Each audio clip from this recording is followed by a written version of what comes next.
what's the problem that I can solve that they might be trying to solve themselves, you know? So is it, how do I buy my 100th property? Is it, how do I sell my last house and retire and live off this equity for the rest of my life, and hopefully that it's enough money for me, right? Those are the questions that your clients are gonna be asking.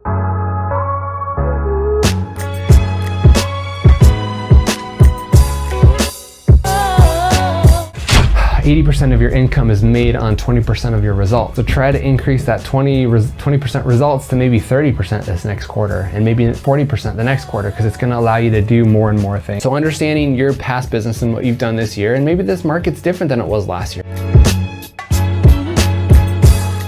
All right, guys, welcome back. Thanks again for being here. I know that you're probably scrolling through your Facebook, looking at all the different ads that people are promoting today and seeing all the incredible Cyber Monday deals. I feel like Facebook Friday, or not Facebook Friday, Black Friday is turned into Cyber Monday because everything online happens now, right? Like you don't even have to go to Walmart or Best Buy or all these crazy stores and deal with all the fights and riots and things that happen. You can just shop at home in your pajamas. So anyway, hope you guys, Thanksgiving was incredible. I had such a fun week, just hanging out with family, watching football and eating a ton of food. And as you are probably gonna hear in this video, we started demo on the construction of our house. If you haven't been following our vlog that we do every single week, they finally started on Friday, Saturday, somewhere in there on demo. And so we are demoing and jackhammering and just crazy stuff over here. So it might get kind of loud, but nonetheless, we're here to talk about Instagram today and answer your guys' top 4 questions. So as always, number 1, how do you build an audience on Instagram? Just jumping right into it today. So how do you build an audience on Instagram? I think your first 100 followers are probably gonna be the easiest because again, they're friends or family. It's like, oh, here's this new channel.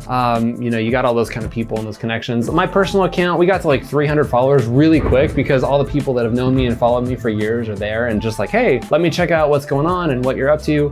When we actually have a business Instagram account called The Orange Stack, which I know that many of you guys seen and follow. And then we also have my personal brand called Erik Hammond. Well, it's actually called The Erik Hammond. So somebody took the Erik Hammond one already. Not the, but Erik Hammond.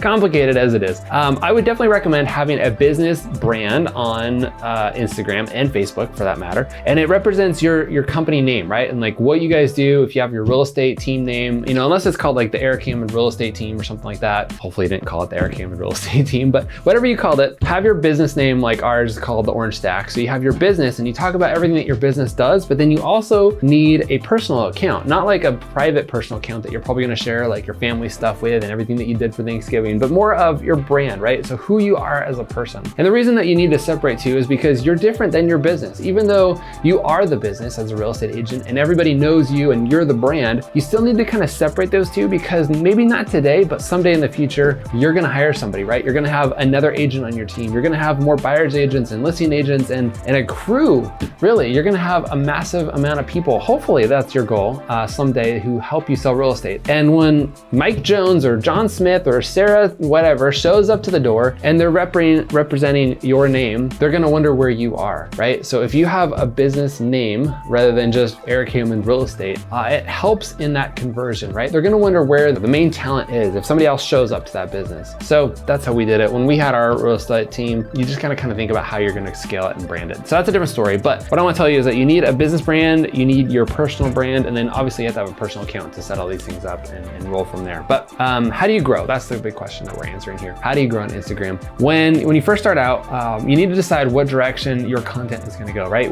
Who do you speak to? You gotta understand your audience. One of the things that I recommend doing, which we'll probably put a link to this depending on where you're watching it, whether it's on Facebook or YouTube or Instagram someday, we'll have a link for this so that you guys can go find it. But we actually created what we call an avatar sheet. So it allows you to really depict who you're speaking to, right? So what does that audience look like? How old are they? What are they consuming, like book-wise, magazine-wise? What Facebook groups are they part of? What are their interests in life? And I'll give you a couple examples of that, how it can relate to you. But real quick, just to like sidebar the quick commercial here. If you haven't done so, please subscribe to this channel. I know the content that we share is here to help your business grow, to reach new audiences, to help you sell more real estate. So if you're following us on Facebook, definitely hit the subscribe button wherever it might be. If you're watching this on YouTube later and not live, go hit I think it's over there. Hit the subscribe button over there and be alerted of the new updates that we do. We do this show live every single Monday morning and we do our Facebook show, Facebook Friday, I can't think today, on Friday mornings at 10 a.m. Pacific.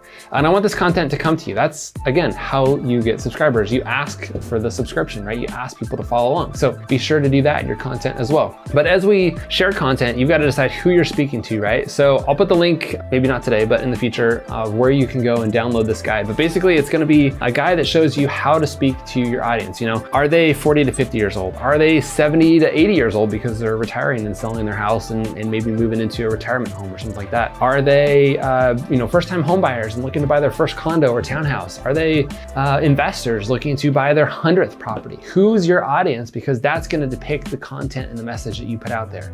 It's also going to help with the hashtags that you decide to use, which we'll talk about here in a second as well. But once you understand your audience and what they're looking for, now you have to decide what's the problem that I can solve that they might be trying to solve themselves.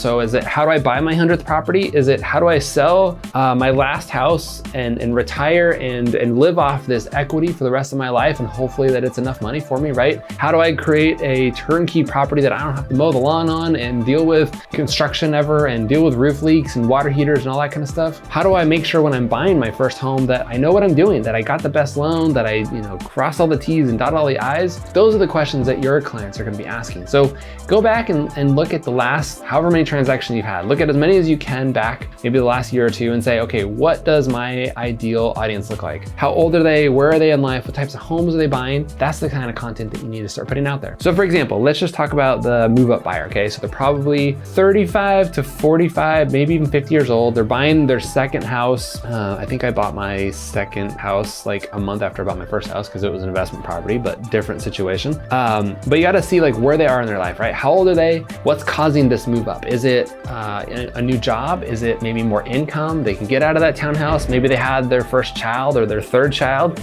Maybe they decided, look, we're outgrowing the space. We just have a lot of stuff. Maybe they want to get out of downtown because their job changed and now they want to commute more. What's causing this second home? And think about that. Like, is it a 3-bedroom, 2-bath house? Is it a 6-bedroom, 5-bath house, right? Does it have a 5-car garage? Does it have a 1-car garage? Is the second home a townhouse and they moved up from the condo? You got to see what your audience looks like and who you can speak to. The problem is that most real estate agents, most of you guys are going to just say like, look, I want to work with everybody. I'm going to go broad. I'm going to post condos and beachfront houses and mobile homes and everything in between. And you're going to miss your opportunity because they're not going to feel like you're speaking to them. If I was looking for a single family, 4-bedroom, 2-bath house and I came across an agent who was posting $1 million homes, trailers and everything else, I'd be like, they don't really understand what I'm looking for. I'm going to keep going, right? So give them what they're looking for. Now, when it comes to the actual content that you're going to put out there, obviously Instagram is a very photo and video sharing platform, right? People love the engagement of the video. They love the photo. They love tapping that to get the heart. So have really pretty,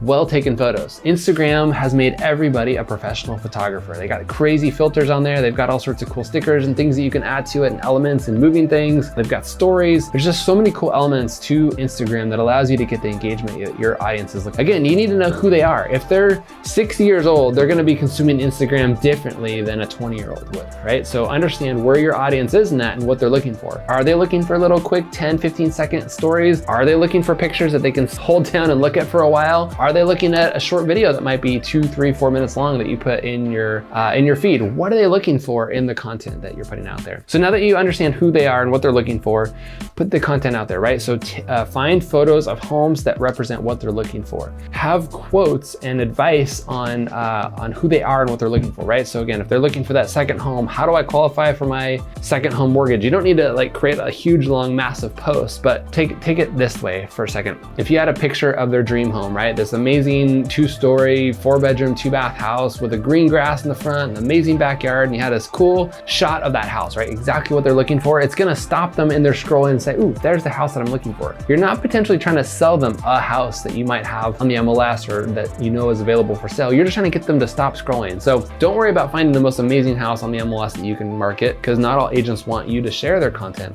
from the MLS onto Instagram. You definitely need to ask permission before doing that, but just go find a great picture. If you need to use a program like Pexels, PEXELS.com, they have a lot of cool free stock photos that you can use on there. Maybe you even have a cool drone shot of a house being recorded moving around the yard or something like that you can see. Well, what happens is you're going to capture them with that photo and you're going to want to scroll and read to see more about it. And now this is where you use the content. You got a short amount amount of text that you can use. So don't go into this whole spiel about how amazing you are and about how you offer this incredible service. It needs to be about them. So something along the lines of, are you looking for a dream home? Is this the home that you've been looking for? Tell a story. We talked about that last week in one of our live videos that we did about telling a story about what they're going through. Maybe, you've gone through the holidays, you're tired of being cramped in your condo, or, you got to understand where they are. Are you looking for your dream home? Are you looking to make this your home? I can help you find this beautiful home. We can find you exactly what you're looking for. Something that's going to help them take the moment of, I live in a condo, I'm running out of space, and we can afford now a second home that's maybe 4 or 5 bedrooms, and this is what we're looking for. That's starting to make sense. So help them paint the picture of where they're going. The other element to this is the hashtags that people are going to be searching for. So if you're not familiar with this, people actually have searches based on hashtags. So you might search second home or 2-story home or single family living, or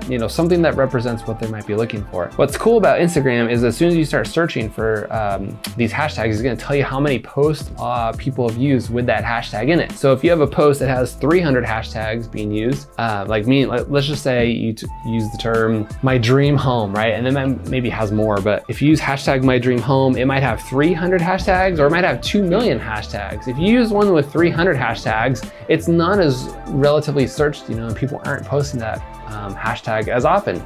But if you use one that has 2 million posts, it's going to be overwhelmed, and you're just going to get lost in all the content, and people aren't going to be able to find what you're looking for. So what they're looking for. So you need a happy medium. Something with a hashtag that has like 10,000 to 100,000 uses is probably ideal for what you're looking for. And obviously you're gonna have a few hashtags about your town that are gonna be a little bit more unique. For example, I grew up in a town that had 4,000 people. If I use the town name as the hashtag, there's hardly any posts about it because nobody knows where it is. Nobody's really ever heard of it. It's just a super small town in the middle of the peninsula of Northern California. Hard to believe that there's a town that small there, but that's the point. It's a small town. There's not a lot of hashtag use.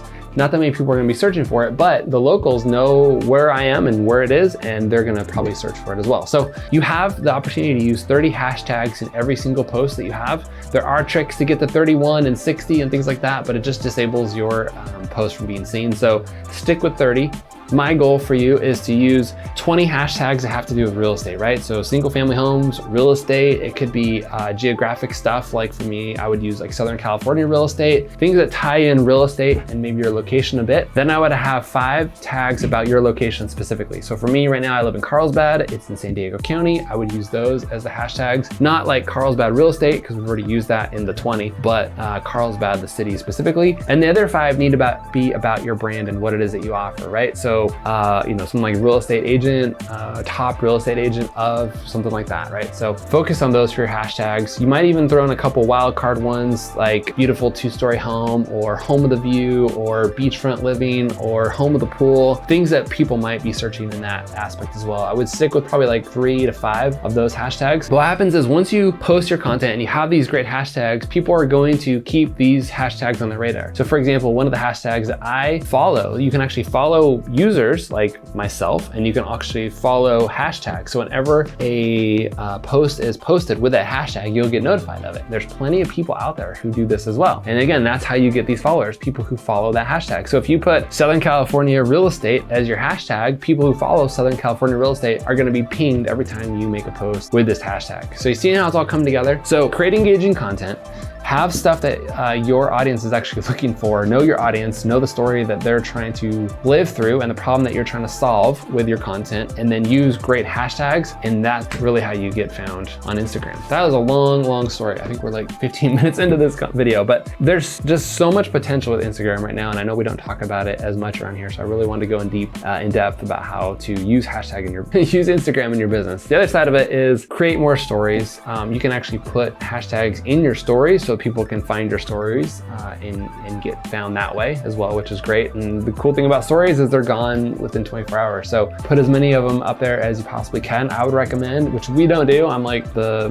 hypocrite here, which we're trying to get better at, but try to create 10 to 15 stories every single day. There's those little 10 to 15 second little clips that you can put up. Sometimes they're a still image, sometimes they're a short video, right? So use those, be creative with them, find fun ways to just share your life. It's a good way of kind of vlogging, if you will, and your audience will keep coming back and seeing you more and more. And the more that you're seen on your stories, the further up that list of being first seen on Instagram will happen for you as well. So anyway, that was a long answer. I hope that works for you. I know we're gonna get into more Instagram content as we move on into 2020, because it's just such an amazing platform right now and has such potential for growth. The last thing I guess I'll put on there is you only have the option of using one URL at a time, and it's in your bio. You can't put like websites in your post. If you don't know that, you can only have it in your bio. So if you have a new listing, or if you have an article that you want to share on Instagram, say link in the bio and talk about it in that actual post. And then in your bio, you can change that every single day. You can change that a few times. Just know though, if you make a post and you mention it, and then the next day you make another post and you mention a different link, the people from yesterday's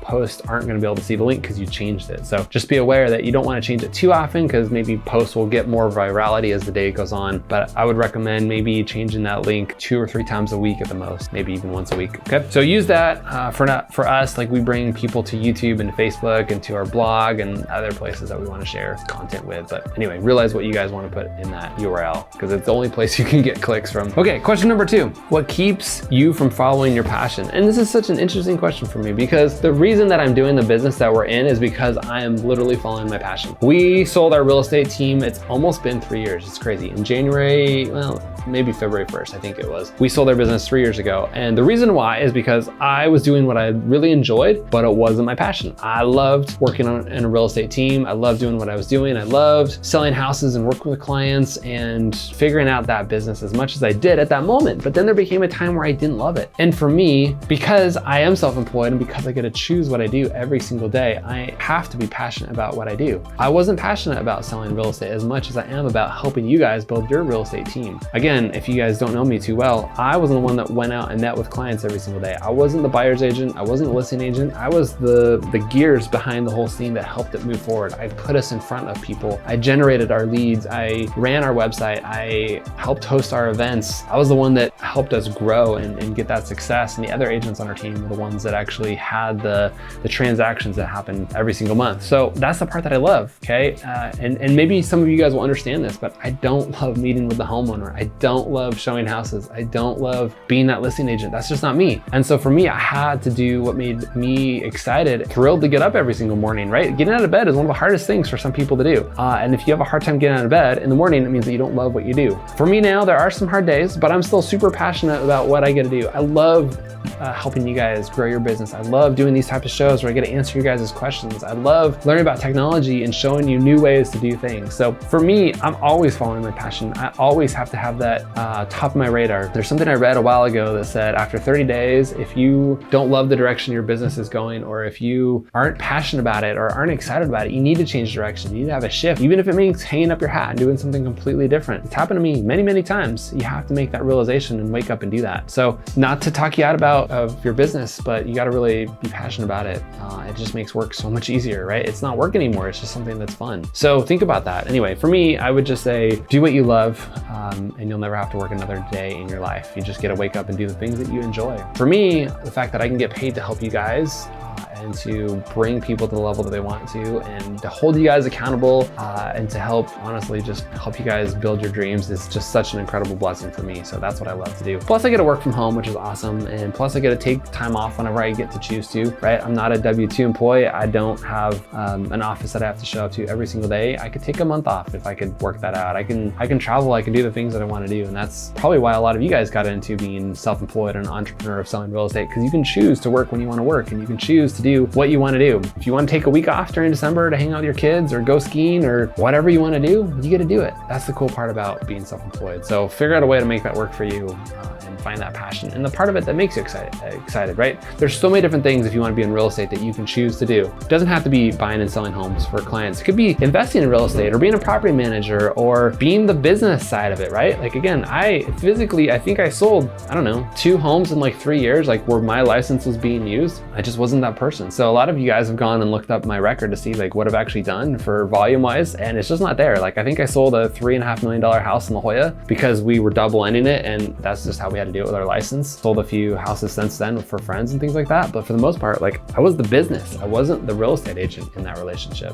of our team. So that worked for me for a while, at least, and here I am now 3 years later. So anyway, that's question number 2. Let's get into question number 3. How can I grow as a business owner? And I think that really ties into question number 2, doing what you love, right? How can I grow? If I don't love what I do every day, I'm gonna put in the minimal amount of work, right? I'm gonna show up late for work, I'm gonna leave early from work, and during that time, I'm gonna be distracted on YouTube or playing on my phone or doing things that I probably care about more than work. So if I wanna be a successful business owner, I've gotta do things that I wanna do. The second part of this is doing the things that you're actually good at. So I'll give you an example. There's a guy in my backyard right now who owns a demo company. His name's Israel, and he's about 30 years old, and he's doing a phenomenal job, okay? So the difference that I see in Israel is that a lot of guys who will show up to do demos, so they're taking out this huge concrete patio in our backyard so we can add on a new kitchen. A lot of guys in his position who are young, who have a crew, they would come over with a bunch of sledgehammers and beat the heck out of that patio until it all breaks up and they can demo it out that way, right? They do a lot of manual labor. They might make more money because they have less overhead, but it might take them a week to do it. So it's kind of a weird variation. However, Israel, he brings over this Bobcat this morning at 7 a.m. and it's got this huge like jackhammer thing on the front. They had to rent this Bobcat for probably about $1,000 for the day. And now his crew of 4 guys come in and they get this thing done in 2 days. And that's the difference, right? So these guys know what they're doing. He knows what he's best at. He's not driving the Bobcat. He's organizing these guys. He's keeping them all doing the things that they're best at. He's the one that goes out and bids jobs and sells them and has that relationship.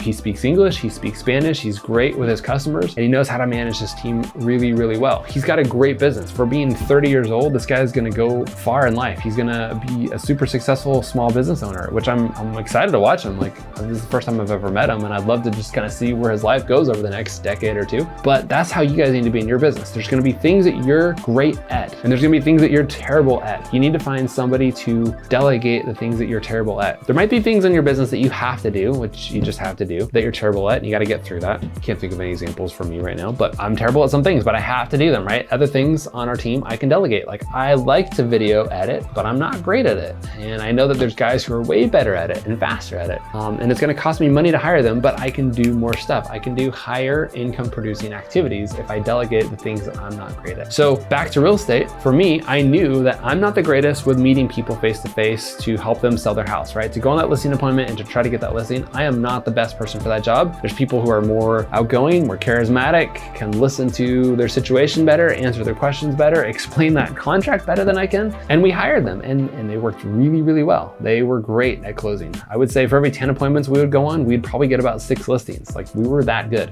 But I was better at systems and organization and our CRM and managing the repeating tasks, and better at lead generation, and better at training people to be on the phone, and better at holding people accountable. So I did those things. That's what I was paid for. That's what I was better at. And you just got to know in your business exactly what you're the best at and focus on those things and delegate the rest. That's how you become a better business owner and grow and expand. That and understanding where you want to go, right? We talked about that at the very beginning of this video, is where do I want to go? You know, what does the next 10 years look like for me? I've been in real estate now for a decade, and looking back at the beginning of 2009 when I became self-employed, I don't think I could have envisioned living where I live now, doing the things that I do now, and seeing that. It's hard to look forward a decade, but it is good to have goals. I had goals back then. They're completely different than what they are now, and they don't even line up with where I was thinking of back then. But they change, and that's okay. But the point is to have a goal, have something that you're trying to reach, because if you just live each day and try to get to the next day, you're not really gonna have a path. You're just gonna not really know left or right? When the fork comes up in the road, you're not gonna know which way to go. But if you have a goal and you say, I wanna sell 100 homes per year, and right now I'm at 10, well, I can't go from 10 to 100 in 1 year. I mean, I might be able to, but probably not. So how am I gonna go from 10 to 30, and from 30 to 80, and from 80 to 200, right? And like, have those goals. Figure out how you're gonna make that work. And once you have that goal in mind, you can take the action steps to get there, and you're gonna know what's required in your business to get there, okay? That's how you grow a business, honestly. Just have a goal, delegate what you're not great at, focus on your strengths, and go deep on those things, and get better and better and better at them, okay? Question number 4. Okay, this is a fun one too. How do I stand out as a real estate agent with all the changes that are coming to our market? This is a tricky one because so many of you guys have the shiny object syndrome, and I will admit I have that too. Meaning that when something new comes up, a new lead generation tactic, a new program, a new toy, a new something, shiny, shiny, shiny, you're gonna get all distracted and you're gonna wanna go check that thing out. And you're gonna wanna try it because it's gonna be claimed to be the best thing ever to help you succeed at your business, right? Again, if you don't know where your goals are, everything can be a distraction. They're gonna pull you away from where you need to go. But if you clearly know exactly where you're trying to get to and the steps that you have to get there, you're gonna see tools that are gonna help you, right? Like let's say if you work down all the numbers and your goal was to contact 100 people a day and you said, okay, well, right now I'm on a cell phone and I have to physically call all 100 people and it takes me 4 hours to call 100 people. I'm just throwing out numbers because I don't know that number anymore. But let's say it takes me 4 hours to call 100 people. That's 25 people per hour. I think that's actually pretty high for a cell phone. I've done that too, but I think that could probably happen. And if you said, okay, well, how can I make that happen in an hour? What are some things that are gonna help me get there? Well, if you said, if I got a dialer and it cost me, $100 a month, but I could call 100 people in 40 minutes, that saves me 3 hours and 20 minutes of my time. That's worth $100 an hour, right? So now you've got to do the math and say, okay, for $100 a month, that makes sense. It's a good investment. It's getting me in the right direction. So some tools are going to completely distract you and pull you away because they're going to introduce something new that maybe you're not comfortable with or not familiar with. There's going to be a huge learning curve to figure out. Other tools, like again, if you're on the phone every single day and you're great at calling, are going to be a quick plug-in. Let me just figure out how to load my numbers in. Let me figure out how to get this to tie into my CRM so I can take notes, and boom, 40 minutes later, you called all your 100 people. Now you have an extra 3 hours to your day. How incredible is that? Those are the things that are going to help you progress and get to the next level. But again, if I don't know my goals and I don't know where I'm going, I'm going to see that tool and be like, ooh, shiny object, let me try it out. And I don't know if it's going to help me or not. Maybe it will, maybe it won't, but there's going to be other things just like that that will pull you away from the direction where you wanted to go. So you got to clearly know exactly what you want to do. The other thing I would say is that technology is changing, right? We're living in a social media world. We're definitely doing a lot more stuff online. If you've been fighting the online movement and you've been holding back on using social media, and if you haven't figured out what to say on social media yet, you've got to embrace it, right? Social media is not going away. There's almost 8 billion people in the world, like a third of them are on social media. And I don't know about your demographic and who you're working with, but you've got to understand my audience is getting to be online and I need to communicate with them and I need to share content with them and I need to build that relationship. I feel, at least I do, this is my point of view, I feel the days of buying cold leads from Zillow and Realtor and all the other places that are selling these 50 cent to $20 per lead places are gonna struggle because that relationship with you and that cold lead are so hard to convert. The conversion rate right now, and it's been this way at least for the past 3 or 4 years, is about 1%. 1 out of every 100 leads that you buy, you'll convert. So you just gotta do the math and make sure it works for you. But I feel like that number is getting worse and worse and worse. It's getting down to like 0.5% for some of you, even more so for others. The leads aren't great, right? But the things that we teach are to build a relationship with your clients, to have them calling you, right? Instead of you cold calling for 4 hours a day and trying to reach the numbers that you're trying to reach, what if all day long you just had appointments to go on? Every day you woke up and you looked at your calendar and like, oh cool, well I'm meeting with the Smiths today and the Joneses at 2 o'clock and then I gotta go over to the whoever's at 5 o'clock, and the appointments set up themselves. That's the type of relationship that we help you guys build with your leads and your clients. We want you to attract the dream clients out there so that you don't have to chase them down. They're wanting to work with you, right? They should be lined up waiting for you to show up at their house and sell their house. I know agents who have a waiting list because they're so busy that they can't help everybody on their list, that people want to work with them, but because they're busy, there's a waiting list to get there, and they know that they're willing to wait for that agent because they're fantastic. And that's how you guys should be too, right? You should be able to pick and choose the clients that you want to work with. You shouldn't have to chase them down and harass them and call them 17 times until they finally say either stop calling me or fine, I'll work. It should be the other way around. They should be chasing you. They should want to work with you. And that's the goal, okay? I don't cold call anymore. I used to for our business. I used to call you guys. I used to pick up the phone. I would download lists of agents and I would call you and say, hey, I see you're a real estate agent. I would love to work with you. I know you get those calls every single day from coaches out there and other lead generation companies. And it was a tough call, right? And I knew my numbers and I was pretty decent on the phone. But everything in my business turned when we set up a funnel and we set up lead generation tactics that allowed you guys to come through our system and spit out the other end as clients who wanted to work with us. Now I do my thing. I create our show. We create our lead lead magnets, we create our funnel, we create our sales landing pages, and you guys come through the system. And at the other end of it is booked calls on my calendar, so that at a certain time in a certain place, I call you and you've been waiting for me, and we talk about your marketing, we talk about your business, and I show you how we can help you guys get to the next level. And that's how our business works. And that's how you guys can set up your business as well, right? Your clients will be waiting for you saying, oh my gosh, we've been waiting forever for Mike, the real estate agent, to call us to show us how we can sell our house for more money. I'm sure that's what you guys want. I'm sure you guys want to hang up the phone and stop having a cold call every single day and stop having to buy leads from Zillow and Realtor and everywhere else that's selling them right now, and try to work with your dream clients. Because who wants to work with a cold lead when you can work with somebody who actually wants to work with you, who will listen to your advice and hire you to be the advocate for them. So really that's what it takes to compete in this market. Do something that nobody else is doing, offer a service that nobody else is providing, be unique, right? Stop chasing the leads, have them come to you, okay? That's my advice. Anyway, this has been a good show. Hope you guys are enjoying your Cyber Mondays, enjoying your weeks, a lot of content to think about today. Hope you guys are doing well in your business. I appreciate you guys following along. Definitely, if you're watching this as a replay, definitely join us Mondays and Fridays at 10 a.m. Pacific as we do this show and our Facebook Friday show. Appreciate you guys being here. And as always, we are in the last, not as always, but just something to think about. We're in the last month of 2019 and 2020 is coming in strong. So what are you guys gonna do different next year that you haven't been doing? Something that's been weighing on your mind that is holding you back from doing the things in real estate. Subscribe to our channel, keep coming back, keep listening to our podcasts, keep watching our content. I know that we're gonna help you get the business that you want in 2020, and I'm excited to help you guys get there. Okay, well, until next week, I'll see you then. Be safe. Bye, guys.